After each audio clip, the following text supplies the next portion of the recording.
Ang Batanes ay may tatlong malalaking mga pulo. Ang mga ito ay ang Batan, Sabtang, at Itbayat. Kung tayo ay pupunta ng Sabtang, kailangan muna nating dumaan sa bayang Basco, ang kabisera ng Batanes. Ito ay nasa isla ng Batan.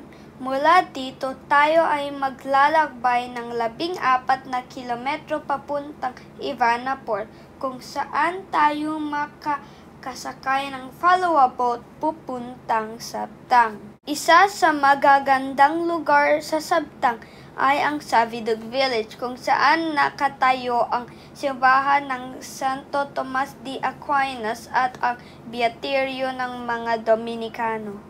Isang magandang puntahan sa isla ng Sabtang ay ang Chamantadtinian Viewpoint. Ito ay mga burol na malapit sa dagat. Mula dito ay makikita natin ang malawak ng karagatan. Sa dakong hilagang kanluran naman ng Sabtang ay Morong Beach, kung saan natin makikita ng nakabuang arch, isang natural rock formation.